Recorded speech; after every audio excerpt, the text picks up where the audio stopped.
इसके अलावा भी बहुत सारी ऐसी चीजें हैं जो आपने सुनी तो होंगी, लेकिन शायद आपको ये पता ना हो कि वो भी विश्वकर्मा द्वारा ही डिजाइन की गई थी। इनमें से टॉप नंबर पर आता है रावण का पुष्पक विमान। तो उन्होंने पुष्पक विमान को ऐसा डिजाइन किया जो मन की गति से चलने वाला विमान है। आज के दिन भी हम लोग बहुत एडवांस इंजीनियरिंग एरा में पहुंच गए हैं, लेकिन फिर भी मन की गति से चलने वाला विमान हमारे पास नहीं कि हम सोचे और सीधे वहां पर जो है टाइम ट्रैवल की तरह जो है सीधे ट्रांसमिट हो जाएं। तो इस तरीके का एक विमान रावण ने उनसे बोला कि आप जो है इसको वो करिए, इसको आप डिज़ाइन करिए, और पुष्पक विमान बन करके आया जो मन की गति से सूक्ष्म यात्रा करता था। शिवलोक से लेकर के यमलोक तक, पाताल लोक तक, नागलोक तक उसकी जो है अप्रतिहत गति थी, मतलब उसे कोई रोक नहीं सकता था।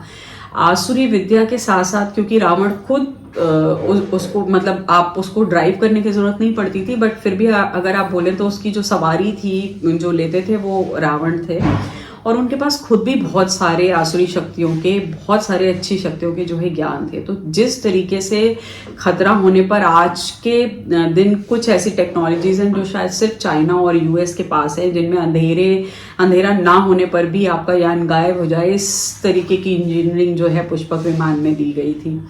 और भी उसमें बहुत सारी चीजें थी। आज के दिन भी हथियार एक से दूसरी जगह ले जाने के लिए कैरियज की जरूरत आपको पड़ती है एयरक्राफ्ट में, लेकिन पुष्पक विमान एक ऐसा विमान था जिसका कैरियज अलग था और वो इनविजिबल था। उसमें दिव्यास्त्र रखने की जरूरत नहीं पड़ती थी, और जब आप उसमें अपने शस्त्र जो है रख देते थे वो इनविजिबल होते थे, और उनका जो वेट होता था वो पुष्पक कैरी नहीं करता था। लेकिन जब वहां पे रावण को जरूरत पड़ती थी, और तो जो है क्योंकि विमान मन की शक्ति से चलता था, टाइम ट्रैवल जो है करता था, तो तुरंत इच्छा करते ही वो कैरियर जो इनविजिबल होता था, जिसमें शस्त्र रखे होते थे, वो वहां पर जो है उनको मिल जाया करते थे। इस तरीके की कमाल इंजीनियरिंग है। इसके अलावा भी उसमें साउंड प्रूफिंग थी, और भी बहुत सारी माइन्यूट डिटेलिंग्स थी। शेप शिफ्टर विमान था ये, वो इजीली अपने शेप को जो है शिफ्ट कर लेता था, छोटा या बड़ा हो सकता था, मतलब कन्वर्टेबल था, जिसको आज की भाषा में हम लोग बोलते हैं कि कन्वर्टेबल हो, तो पुष्पक विमान उस टाइम में कन्वर्टेबल था। और ऐसा वैसा कन्वर्टेबल नहीं था, बहुत बड़ी संख्या में भारी लोगों को जो है बिठा सकता था पुष्पक विमान, और कहीं भी कैरी कर सकता था। अगर ऑफ कोर्स उसके जो मालिक थे रावण, अगर वो चाहें तो वो इस लिमिट को जो है एक्सीड भी कर सकते थे। इसके जो संचालन के जो मेन पॉइंट्स थे, जो मेन बटन्स थे, इसका ज्ञान उन्होंने दो ही लोगों को दिया था, भगवान विश्वकर्मा ने, पहले रावण को और उसके बाद जो है मेघनाथ को इस ज्ञान को दिया गया। ये भी एक बहुत ही बढ़िया इंजीनियरिंग मार्वल था, आप में से बहुत लोगों ने इसके बारे में सुना होगा। अब दूसरे एक मार्वल की बात करते हैं, और जो बड़ा इमोशनल भी है। आपने इंद्र का वज्र सुना होगा कि इंद्र का वज्र प्रहार होता है। जो लोग नहीं जानते, यानी कि कोई जेंजी अगर भूले से भी इस वीडियो को देख रहा है, तो जो इंद्र देवता हैं वो एक अस्त्र को हाथ में धारण करते हैं, जिसे वो फेंक कर सबके ऊपर मारते हैं और सारे लोग चित हो जाते हैं। तो ये जो वज्र है ये कहाँ से बना? ये ऋषि दधीची की हड्डियों से बना। एक बहुत शक्तिशाली राक्षस हुआ करता था, जिसे मारने के लिए जब देवता बहुत त्रस्त हो गए तो उन्होंने स्तुति करी, और तब उनको जो है ये बताया गया कि इसको वरदान है कि पंचतत्व से बना हुआ कोई भी हथियार इसको नहीं मार सकता, लेकिन इसके जो प्राण हैं वो हड्डी के अस्त्र से ही जा सकते हैं, किसी ऋषि की हड्डी के अस्त्र से जा सकते हैं। तब फिर उन्होंने खोजना शुरू करा, लेकिन कोई भी ऋषि इस त्याग के लिए जो है उनको नहीं सूटेबल नहीं मिले। तब ऋषि दधीची आगे आए और उन्होंने बोला कि सृष्टि के कल्याण के लिए मैं देह त्याग करूंगा, और उन्होंने गायों से चटवा करके अपने शरीर का दान किया। और जो उनका जो रिब केज था, जब वो रिब केज मिला तो उस रिब केज से भगवान विश्वकर्मा ने इंद्र के लिए एक वज्र का निर्माण किया। इस वज्र का नाम इसलिए पड़ा क्योंकि ये टूट नहीं सकता था। जब टूट नहीं सकता था मतलब बिल्कुल टोटली अनब्रेकेबल था, तो इररिपेयरेबल भी था, इसको बनाने की कभी ज़रूरत नहीं पड़ती थी क्योंकि टूट नहीं सकता था, और बूमरैंग की तरह फेंकने वाले के हाथ में वापस आ जाने की क्षमता भी थी इसमें। इसके अलावा भी इसमें बहुत सारी शक्तियाँ थी।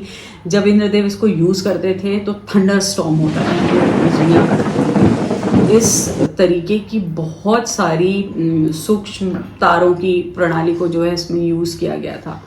थंडरबोल्ट इसका मेन वो था, तो लड़ाइयों में तुरंत पता चल जाता था कि इंद्रदेव किधर हैं और अब वो वज्र को जो है यूज़ करने वाले हैं। कड़कड़ाती हुई आवाज़ आती थी इस शस्त्र से और बिजली की तरह कौंधता हुआ शत्रु को जो है ये अस्त्र गिरता था। ये भी एक बहुत ही अच्छा, बहुत ही बड़ा इंजीनियरिंग मार्वल था, जिसके पीछे ऋषि दधीची का एक बहुत बड़ा त्याग था। इसके अलावा बहुत सारे छोटे और बड़े उन्होंने जो है काम किए। मैं चाहती हूँ कि उनका एक एक काम, कभी ऐसी कोई पौराणिक सीरीज करूँ पूरी जिस पर जो है हम लोग माइन्यूट इस पर जो है बात कर सके। तो फिलहाल आज इनकी ही पूजा का दिन है, भगवान विश्वकर्मा की पूजा का दिन है। जो लोग यंत्रों से काम करते हैं, जो लोग वास्तुशास्त्री हैं मेरे जैसे, उन सब के लिए एक बहुत विशेष दिन है। तो हम लोग तो खैर कंपास और अपने शक्ति चक्र की जो है आराधना करते हैं। आप लोग जो इंजीनियर हैं, जो डेस्कटॉप पे काम करते हैं, जो कुछ कलपुर्जे जो है बनाते हैं, जो लोगों के घर बनाते हैं, जो बढ़ई हैं, है ना, भगवान विश्वकर्मा के 5 मेन काम करने के वो थे, जिनमें कील और रंधा भी आता है, तो उनकी भी जो है पूजा करी जाती है। तो इस दिन को जो है करके मनाएं, एक रेस्टिंग डे है पूजा के बाद। और इस दिन सिर्फ भगवान विश्वकर्मा की ही पूजा नहीं होती, एक बहुत खास रिचुअल है कि इस दिन हाथी की पूजा भी जो है करी जानी चाहिए। क्यों करी जानी चाहिए? क्योंकि वो भगवान विश्वकर्मा का वाहन है, मतलब वो हाथी के ऊपर ही सवारी करके चलते थे। पुष्पक विमान बनाने वाला इंसान जो है, जो भगवान है, वो हाथी के ऊपर सवारी करते थे, इसलिए उनके गजराज को भी पूजा जाता है आज के दिन। तो ये मेरा छोटा सा एफर्ट था कि आज की जो जनरेशन है, जो लेमैन हैं या जिन्होंने थोड़ी थोड़ी चीज़ें, जिनको पता है, हाँ हमने पुष्पक विमान के बारे में सुना है, अरे हाँ द्वारिका के बारे में जो है सुना है, लेकिन बाकी सारी चीज़ें नहीं सुनी, तो मैं ये डिटेल थोड़ी सी आप लोग के साथ जो है शेयर कर सकूँ। आप लोग को ये वीडियो कैसा लगा मुझे जो है ज़रूर बताइएगा। सब्सक्राइब करना और शेयर करना मत भूलिए, इससे हमें बहुत मदद होती है। अब जल्दी से फिर से मिलेंगे किसी नए वीडियो में, तब तक के लिए नमस्कार।